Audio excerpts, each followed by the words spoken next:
부릅니다.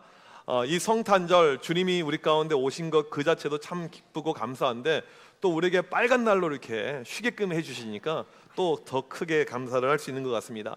우리 성탄절은 1949년 6월 4일 정부 수립 이후 최초로 지정된 공휴일입니다. 상당히 일찍 이렇게 성탄절이 일찍 공휴일로 지정이 되었어요. 지금 전 세계 195개의 나라 가운데 약 150개 이상의 나라들이 성탄절을 공휴일로 쉬고 있습니다. 석가탄신일은 몇 나라가 쉬고 있을까요? 공휴일로요. 딱 4나라밖에 없어요. 성탄절은 150개 이상의 나라가 쉬고 이렇게 있습니다.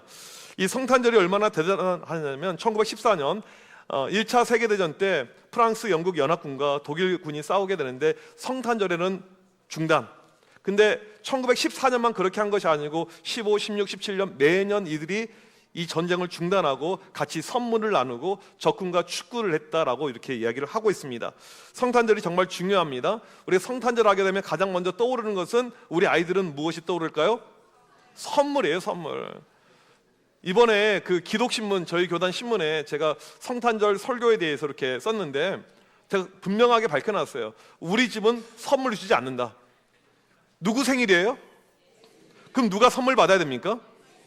그렇죠. 그게 맞는데 이상하게 우리는 좀 바뀐 것 같아요. 근데 저는 참 좋은 목사인 것 같아요. 왜냐하면 오늘 우리 유치부 아이들, 우리 어린이부서 아이들, 좀 큰 애들은 좀 시시할 것 같아서 제가 선물을 이렇게 준비해 왔습니다. 끝나고 줄 건데 여기에 뭐가 있냐면요, 자세히 설명하지는 않을 거예요. 성탄 카드가 있고 그 다음에 선물이 이렇게 있어요. 근데 저한테 찾아오는 애들만 줄 것이고 모든 아이들에게 일부러 찾아가서 주진 않을 것입니다. 저는 산타클로스가 아니에요. 어디 있는지는 가르쳐 주지 않을 거예요. 아무튼 네, 여기서 끝나고 사진 찍은 다음에 앞에 있을 건데 여기 이렇게 준비해 왔어요. 이렇게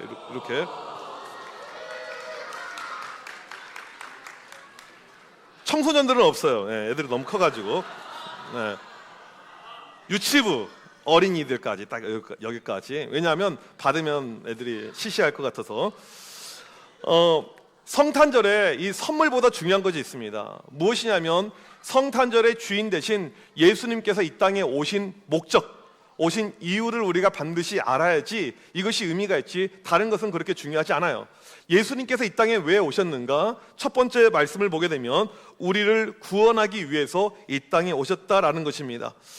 하나님께서 인간을 창조하시고 에덴 동산에서 마음껏 행복하게 살게끔 만들어놨는데 인간이 죄를 지어요. 죄가 우리 가운데 찾아오게 되었습니다.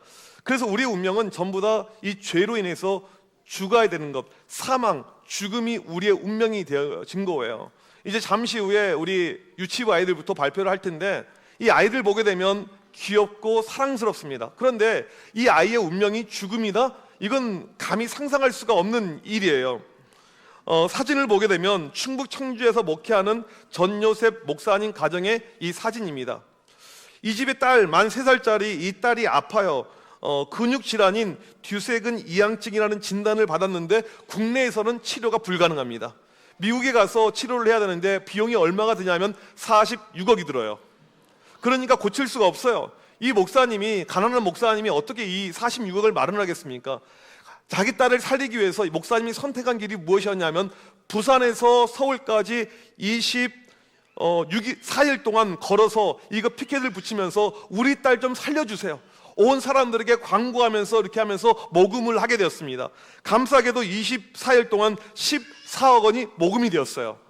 아직 다는 안 됐으니까 혹시 여러분들 모금하실 분 여기다 다 하세요. 자기 딸을 살리기 위해서 아빠가 할 수 있는 마지막의 정성이죠. 여러분, 사람이 죽는다는 것 얼마나 슬픈 일입니까? 어린아이가 죽는다는 것 상상할 수도 없는 일이죠. 그런데 하나님께서 우리가 다 죽어야 되니까 우리를 살리기 위해서 결단하신 것이 무엇입니까? 하나밖에 없는 아들 예수님을 이 땅에 보내주신 것입니다.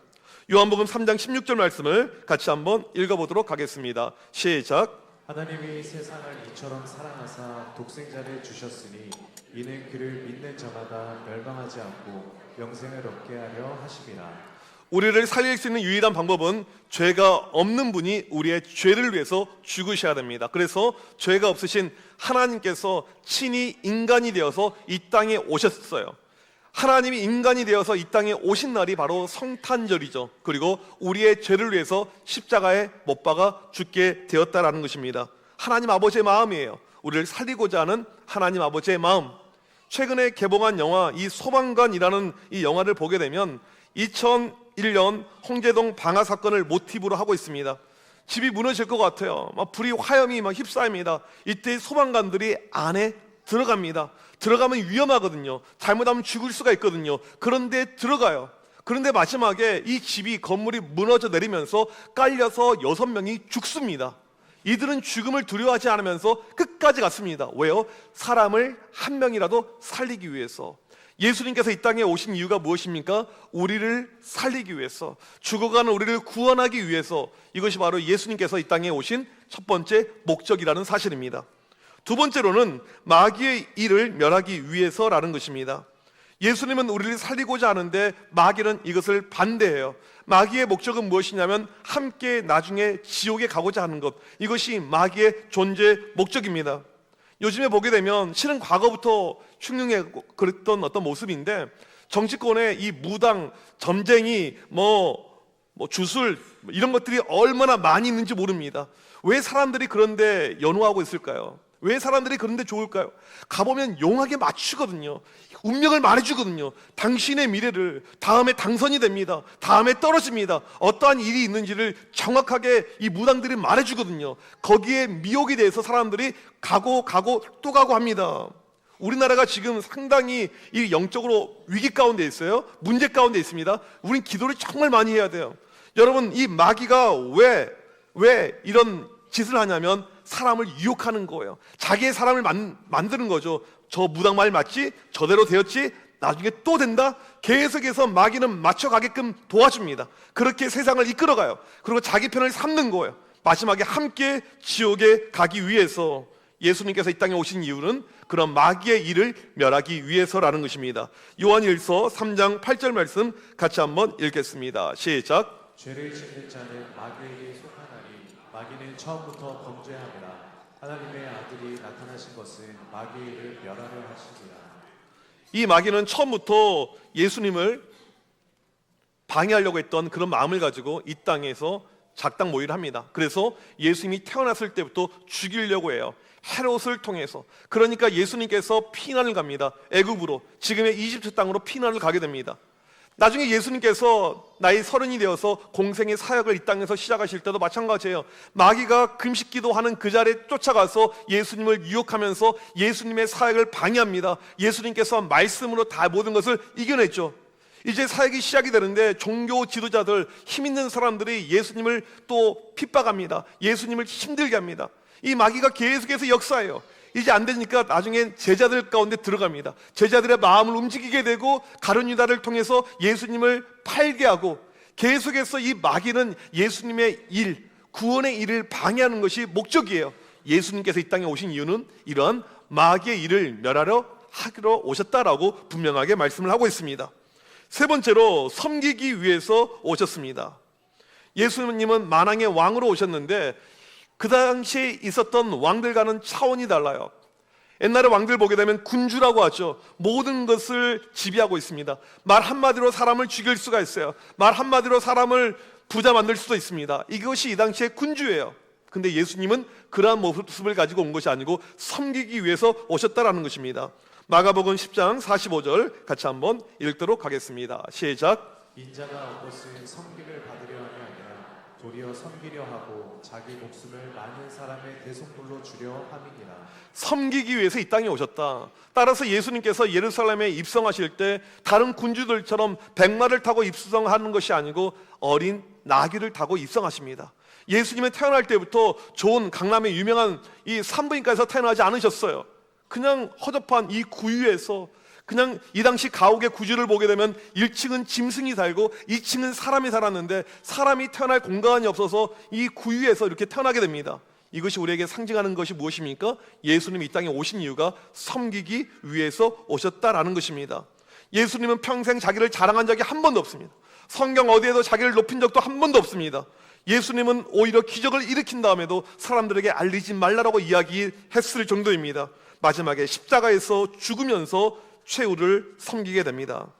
이런 성탄을 우리가 맞이하게 되면 우리에게 필요한 마음은 예수님처럼 섬김의 마음을 갖는 거예요. 어떻게 하면 우리도 섬길 수가 있을까, 이런 마음이 필요합니다.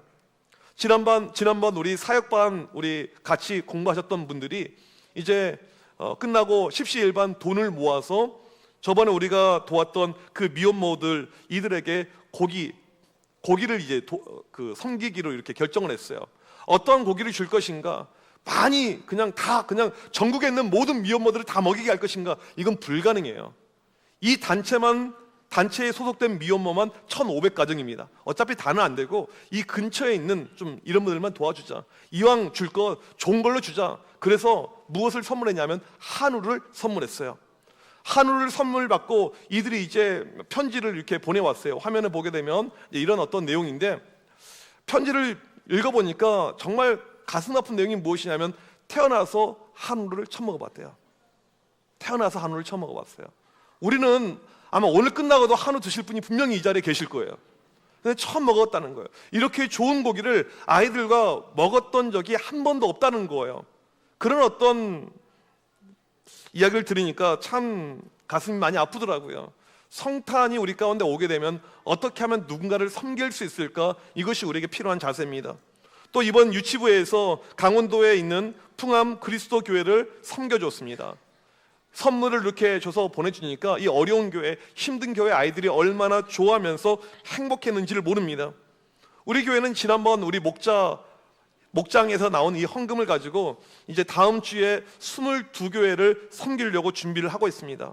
성탄의 때 우리가 느끼고 우리가 체험하고 우리가 실천해야 될 것은 섬김의 본으로 오신 그 주님의 모습을 본받아서 우리 역시 섬기며 나아가는 것입니다. 그럴 때 이 성탄이 복된 성탄이 되고 은혜의 성탄이 되고 영광의 성탄이 될 줄 믿습니다. 이런 믿음으로 나아가는 우리 모두가 되시길 주님의 이름으로 축복합니다.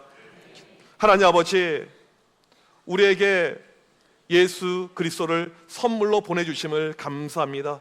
우리를 구원하기 위해 이 땅에 오셨고 마귀의 일을 멸하기 위해서 이 땅에 오셨고 우리에게 섬김의 본으로 이 땅에 오심을 우리가 알고 있습니다. 하나님, 우리도 이러한 주님의 모습을 본받아 늘 섬김의 실천들, 섬김의 놀라운 역사들 우리 가운데 충만하게 넘치게 하여 주옵소서. 이 모든 말씀 예수 그리스도 이름으로 기도합나이다. 아멘.